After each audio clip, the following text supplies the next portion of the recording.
다니엘 7장. 바벨론 왕 벨사살이 다스린 지 첫 해였습니다. 다니엘이 침대에 누워있다가 꿈을 꾸니 머릿속에 환상이 떠올랐습니다. 그는 꿈의 내용을 적었는데 그 줄거리는 이렇습니다. 다니엘이 말했습니다. 나는 밤에 환상을 보았습니다. 하늘에서 바람이 내 방향으로 큰 바다를 휘저으며 불고 있었습니다.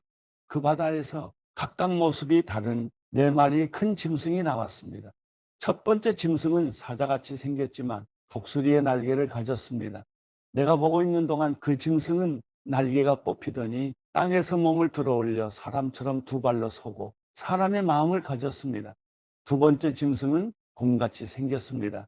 그것은 몸을 들고 뒷발로 서 있었으며 그 입의 이빨 사이에 갈빗뼈 세 대를 물고 있었습니다. 누군가 그 짐승에게 일어나서 고기를 많이 먹어라 하고 말하는 소리가 들렸습니다. 계속해서 살펴보니 표범같이 생긴 짐승이 있었습니다. 그 등에는 새 날개가 4개 달려 있었습니다. 또 이 짐승은 머리가 4개인데 다스리는 권력을 받았습니다. 그날 밤 환상 가운데 네 번째 짐승을 보았는데 그 짐승은 무섭고 사나우며 힘이 아주 강했습니다. 그 짐승은 쇠로 된 큰 이빨로 부서뜨려 먹고 또 먹다 남은 것은 발로 짓밟았습니다. 그 짐승은 먼저 나온 다른 짐승들과 달리 뿔이 10개나 있었습니다. 내가 그 뿔을 살펴보고 있는데 다른 작은 뿔 하나가 그 사이에서 났습니다. 그리고 먼저 있던 뿔 가운데 3개가 나중에 돋은 뿔 앞에서 뿌리째 뽑혔습니다. 그런데 이 나중에 돋은 뿔은 사람의 눈 같은 눈이 있고 입이 있어서 거만하게 큰 소리로 말했습니다. 또 내가 보니 왕의 자리가 보이고 옛날부터 항상 살아계신 분이 자리에 앉아 계셨습니다. 그의 옷은 눈처럼 희고 머리털은 양털처럼 희었습니다. 왕의 자리는 활활 타는 불꽃이고 왕의 자리에 박히는 타는 불이었습니다. 그 앞에서 거센 불이 강처럼 흘러나왔습니다. 그 앞에서 심부름하는 사람들이 천천명이요 섬기는 사람들이 만만 명이었습니다. 심판이 시작되면서 책들이 펼쳐져 있었습니다. 나는 작은 뿔이 거만하게 큰 소리로 말하는 것을 계속 살펴보고 있었습니다. 내가 보고 있으려니까 넷째 짐승이 죽임을 당하고 그 시체는 찢겨 타는 불 속에 던져졌습니다.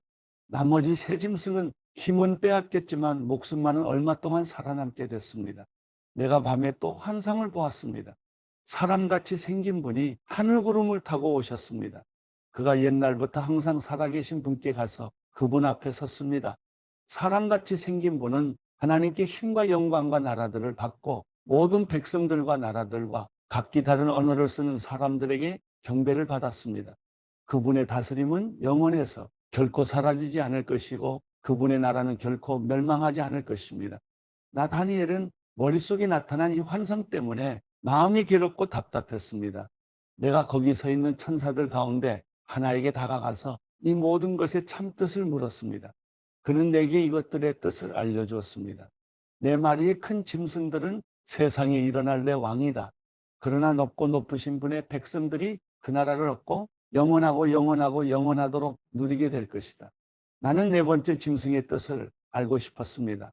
다른 짐승과 달리 그 짐승은 아주 사나우며 쇠로 된 이빨과 청동 발톱이 있으며 삼키고 부수고 남은 것은 발로 짓밟았습니다. 또 머리에 있던 10개의 뿔과 나중에 돋은 다른 뿔에 대해서도 알고 싶었습니다. 나중 돋은 뿔 앞에서 먼저 있던 새 뿔이 빠졌고 나중에 돋은 뿔에는 눈들이 있고 큰 소리로 거만하게 말을 하는 입도 있었으며 그 모습은 다른 뿔들보다 강해 보였습니다. 내가 보고 있는데 그 뿔이 하나님의 백성들과 싸워서 이기고 있었습니다. 그러나 옛날부터 항상 살아계신 분이 오셔서 높고 높으신 분의 백성들 편을 들어 심판하셨고 때가 되자 하나님의 백성들에게 그 나라를 되찾아 주셨습니다. 하나님을 모시고 서 있던 천사가 내게 말했습니다. 넷째 짐승은 세상에 나타날 네 번째 나라다. 그 나라는 모든 나라와 달라서 온 세상을 집어삼키며 발로 짓밟고 부서뜨릴 것이다. 10개의 뿔은 그 나라에서 나올 10명의 왕들이다. 그들 뒤에 한 왕이 일어날 것이다. 그는 먼저 있던 왕들과는 다르며 먼저 있던 3명의 왕을 굴복시킬 것이다. 그는 높고 높으신 분께 거만하게 대항해 큰 소리치며 높고 높으신 분의 백성들을 억누를 것이며 때와 법을 바꾸려고 할 것이다. 하나님의 백성들은 한때, 두때, 반때 동안 그 왕의 손에 넘겨질 것이다. 그러나 심판이 시작되면 그는 힘을 빼앗기고 완전히 멸망당할 것이다. 그리고 높고 높으신 하나님의 백성들이 나라와 권력과 온 세상 여러 나라를 다스리게 될 것이다. 그 나라는 영원하며 세상에 힘 있는 모든 사람들이 그를 섬기고 따를 것이다. 이것이 환상의 끝입니다. 나다니엘은 여러 가지 생각으로 두려워 얼굴이 창백하게 변했지만 이 일을 마음속에 간직해 두었습니다. 사도행전 14장. 이고니온에서도 바울과 바나바는 유대 사람의 회당에 들어가 복음을 전했습니다. 그러자 많은 수의 유대 사람들과 이방 사람들이 믿게 됐습니다. 그러나 믿기를 마다하는 유대 사람들은 이방 사람들을 선동해 형제들에 대해 나쁜 감정을 품게 했습니다. 바울과 바나바는 그곳에 오랫동안 머물면서 주를 의지해 담대히 말씀을 전했고, 주께서는 그들에게 표적과 기사를 행하는 능력을 베풀어 주셔서 주의 은혜의 말씀을 확증해 주셨습니다. 그 도시 사람들은 두 편으로 갈려 한쪽은 유대 사람들 편을, 다른 쪽은 사도들 편을 들었습니다. 그런데 이방 사람들과 유대 사람들은 그들의 지도자들과 함께 바울과 바나바를 핍박하고 돌로 쳐 죽이려 했습니다. 그러나 그들은 이 사실을 알고서 루가오니아 지방에 속한 두 도시인 루스드라와 더베와 그 근방으로 피신해 그곳에서도 복음을 전했습니다. 루스드라에 발을 쓰지 못하는 장애를 가진 한 사람이 앉아 있었습니다. 그는 태어나면서부터 걸어본 적이 전혀 없었습니다. 그는 바울이 말하는 것을 귀 기울여 듣고 있었습니다. 바울이 그를 유심히 보다가 그에게 치유받을 만한 믿음이 있는 것을 보고 큰 소리로 "당신 발로 똑바로 일어서시오" 라고 외쳤습니다. 그 말에 그 사람은 벌떡 일어나 걷기 시작했습니다.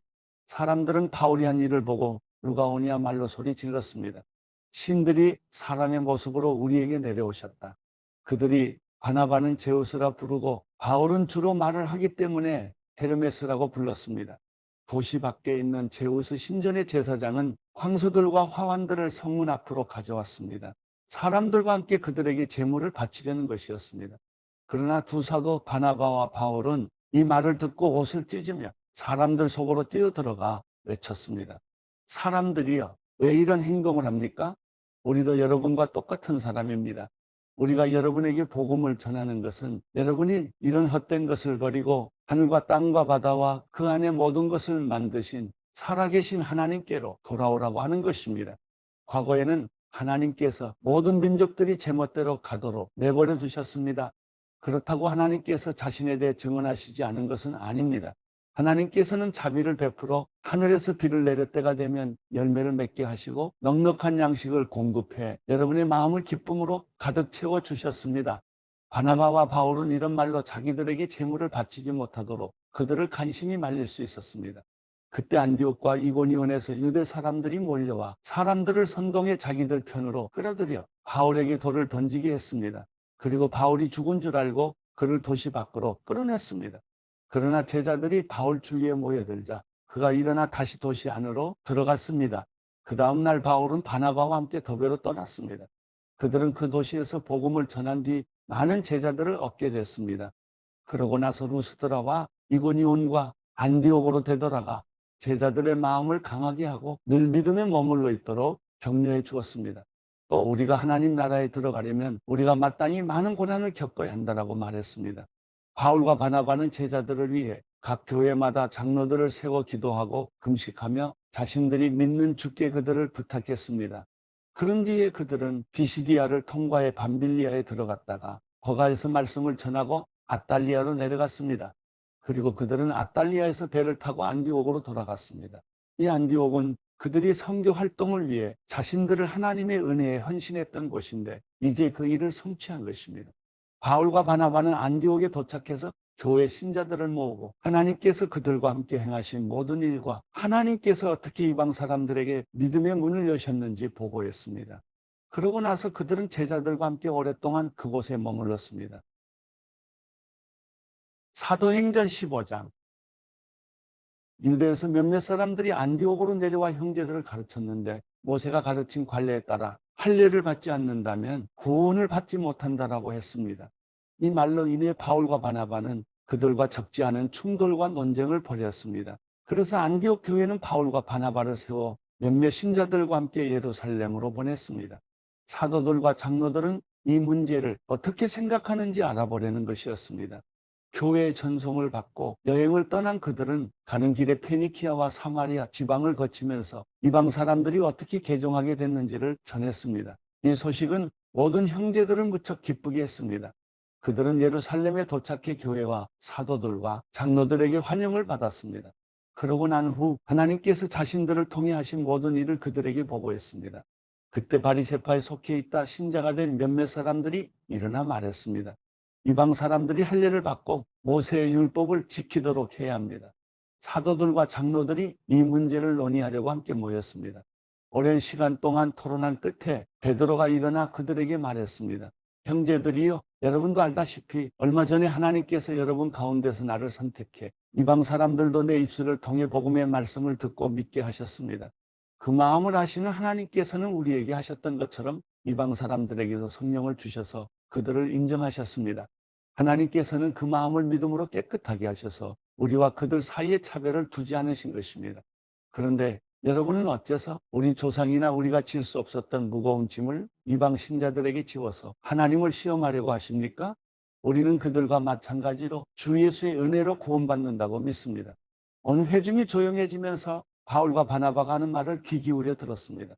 그들은 자신들을 통해 하나님께서 행하신 표적과 기사를 이야기했습니다. 그들이 이야기를 마치자 야고보가 받아 말했습니다. 형제들이여, 내 말을 들어보십시오. 하나님께서 자기 이름을 위해 처음에 어떻게 이방 사람들 가운데 백성을 불러내 찾아오셨는가를 시몬 베드로가 말해 주었습니다. 예언자들의 말씀도 이것과 일치합니다. 기록되기를 이 후에 내가 돌아와 다윗의 무너진 장막을 다시 지을 것이다. 폐허가 된 것을 내가 다시 짓고 내가 회복시킬 것이다.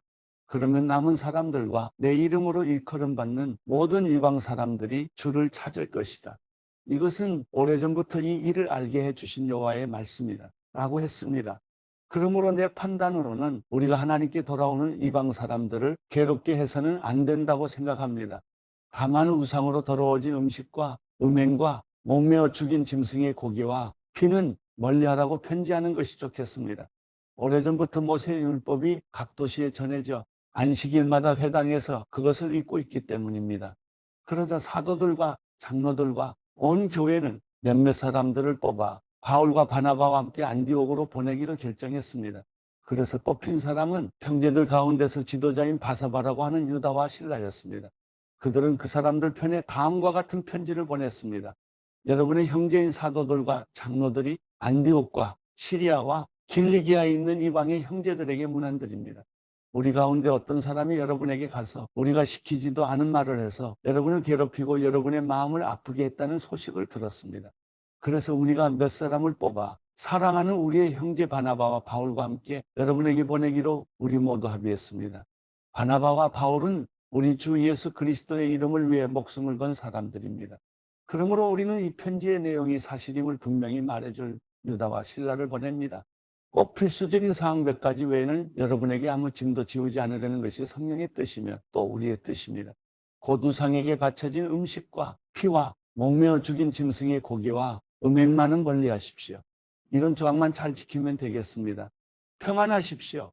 그들은 전송을 받고 안디옥으로 내려가 신자들을 불러 모은 후 편지를 전해 주었습니다. 그 사람들은 이것을 읽고 그 격려의 말씀에 기뻐했습니다. 유다와 실라도 예언자였기 때문에 여러 가지 말로써 그 형제들을 격려하고 힘을 북돋워 주었습니다. 그들은 안디옥에 얼마 동안 머물러 있다가 평안히 가라는 형제들의 전송을 받고 그들을 파송한 예루살렘으로 돌아갔습니다. 그리고 바울과 바나바는 안디옥에 계속 머물러 있으면서 다른 많은 사람들과 함께 주의 말씀을 가르치고 전했습니다. 며칠이 지나자 바울이 바나바에게 말했습니다. 우리가 주의 말씀을 전했던 도시마다 모두 다시 방문해 그들이 어떻게 지내고 있는지 알아봅시다. 바나바는 마가라고도 하는 요한을 함께 데리고 갈 생각이었지만 바울은 그를 데려가는 것이 현명한 처사가 아니라고 생각했습니다. 마가 요한은 전에 밤빌리아에서 그들을 떠나 그 사역의 끝까지 함께하지 않았기 때문입니다. 이 일로 심한 말다툼 끝에 바울과 바나바는 서로 갈라서게 됐습니다. 바나바는 마가를 데리고 배를 타고 키프로스로 갔습니다. 바울은 신라를 선택해 주의 은혜를 간구하는 형제들의 환송을 받으면서 안디옥을 떠났습니다.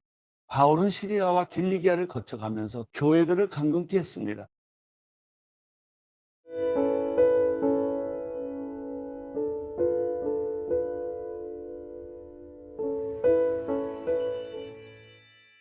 시편 38편. 오 여호와여, 진노에 나를 꾸짖지 마시고 주의 분노로 나를 책망하지 마소서. 주의 화살이 나를 깊이 찌르고 주의 손이 나를 심하게 눌렀습니다. 주의 진노 때문에 내 몸에 멀쩡한 곳이 없고 내 죄 때문에 내 뼈가 성하지 못합니다. 내 죄들이 무거운 짐처럼 나를 짓눌러 내가 감당할 수 없습니다. 내 어리석음 때문에 내 상처가 골마 터져 악취가 납니다. 내가 괴로워서 몸을 심히 구부린 채 하루 종일 신음하며 돌아다닙니다. 내 등이 지글지글 타는 것처럼 아프며 내 몸에 멀쩡한 곳이 없습니다. 내가 힘이 없고 심하게 상했으며 마음이 괴로워 신음합니다. 오 여호와여, 내가 바라는 것이 다 주 앞에 있습니다. 내 한숨 소리를 주께 숨기지 않겠습니다. 내 가슴이 뛰고 내 힘이 다 빠져 내 눈빛마저도 흐려졌습니다. 내 상처 때문에 내 친구들과 동료들도 나를 피하고 내 이웃들도 나를 멀리합니다. 내 목숨을 노리는 사람들이 덫을 놓고 나를 해치려는 사람들이 악담을 퍼부으며 하루 종일 속일 궁리만 합니다. 그러나 내가 귀머거리같이 듣지도 못하고 벙어리같이 또 번긋하지 못했습니다. 이렇게 나는 듣지 못하고 입은 있으나 대답할 수 없는 사람처럼 됐습니다. 오 여호와여, 내가 주를 갈망하니 주께서 들어주실 것입니다. 내가 말하기를 내 말을 들어주소서. 그러지 않으면 그들이 나 때문에 기뻐할 것입니다. 내 발이 미끄러질 때 그들이 우쭐거릴 것입니다. 라고 했습니다. 내가 지금 넘어지게 됐으며 고통이 내 앞에서 떠나질 않습니다. 내가 내 죄를 고백하겠습니다. 또 내가 내 죄로 인해 괴로워합니다. 그런데 내 적들은 활기차고 힘이 넘치며 아무 이유 없이 나를 미워하는 사람들이 수없이 많습니다. 내 적들은 선을 악으로 갚고 있습니다. 이는 내가 선한 것을 따른다는 이유 때문입니다. 오 여호와여, 나를 버리지 마소서. 오 내 하나님이여, 나를 멀리하지 마소서. 오 여호와여, 내 구원이시여, 어서 와서 나를 도우소서.